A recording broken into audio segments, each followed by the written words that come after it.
Мұғалім мектептің жүрегі демекші. Жетісу облысы Панфилов ауданы Көктал ауылындағы Абай атындағы орта мектебінің ағылшын тіл пән мұғалімі Құрманбек Мирас Қанатұлы.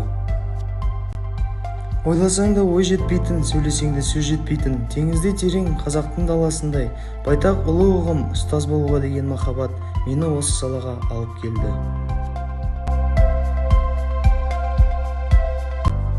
Теориялық білімімді жетілдіріп, методикалық әдістермен арттыру арқылы келешек ұрпақтың сапалы білім мен саналы тәрбие алудың қажеттілігін жадымнан шығармай, кәсіби мәдениеті жоғары білікті маман атану басты ұстанымым.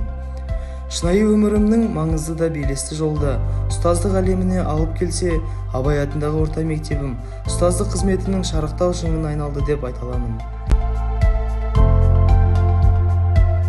Жас маманның кәсіби құзыреттілігі, рухани жағынан дамыған, педагогикалық құралдардың барлық түрін меңгерген, өзінің әрдайым кәсіби тұрғыдан жетілдіріп отыратын шығармашыл тұлға болуында.